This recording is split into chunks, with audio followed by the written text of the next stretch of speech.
the 2025 Honda Prologue. It's going to go on deaf ears, but I'm going to say two things. This is probably the lowest ranking Honda in my list by a couple miles. And second thing is, this is the biggest disappointment Honda vehicle I have ever been in. Not because of the bad car, actually not, because of what we're going to talk about right now. See, it feels like lately, all manufacturers, they want to have an electric car. Some of them are pretty serious at it. They really put a lot of effort to make a good electric car, and they're trying very hard. Some manufacturers, they just want to check a box. We got an electric car. Here it is. Let's move on with our lives. Unfortunately, Honda is joining Toyota in checking a box. Because Toyota's electric car, the BZ4X, is easily the worst electric car to buy in 2025 by a mile.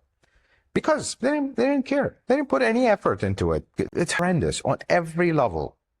Because they just want to check the box. But at least Toyota actually put a slight effort into making their electric car. It's horrible, but hey, they made it with Subaru, but mostly they made it. Honda, however, they just wrote a check to GM. Can you just make us an electric car, put a body on it, let's send it. And here's an interesting part. This is actually a decent car. It's not a bad electric car. Even technology behind it, yeah, it does have some shortcomings. Of course, nothing is perfect, but it's a decent car and decent platform and a decent electric system. But here is my biggest problem with the Honda Prologue itself. I feel like when you get into this or you consider this, you're paying a slight badge tax, is what I'm going to call it. Because what is equivalent to this in the GM world is a Blazer EV. And when you buy this, you're kind of at a loss from every direction. First, you're paying the badge tax, so this is more expensive than the Blazer EV, which this is based off of.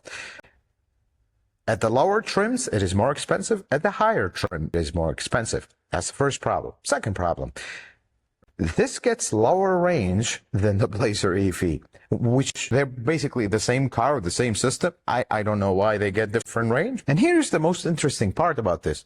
This is actually a decent electric car. It's not the best, but it's definitely not the worst. It's decent. It has a lot going for it. But would you rather buy that car from the people that actually put the effort behind things and actually made this car? The technology behind it, the interior, everything around it? I would. And the best part is when you do that, you actually get a better price, more range, and when you actually need something and take it to the dealership, they will not be running left and right to avoid you because you're taking a GM to a Honda dealership, basically. That's the reality of this. And for me, the biggest thing is, here's the interior of the Prologue one more time. And here's the interior of the Blazer EV. But actually, the Blazer EV looks nicer. So you're paying more for a car that is not from this manufacturer, that gets less range, and the original car, it looks nicer on the inside. Maybe the outside, I really do like what they did with the outside here. Why would anyone do that? That's the problem. They are checking a box, and they did.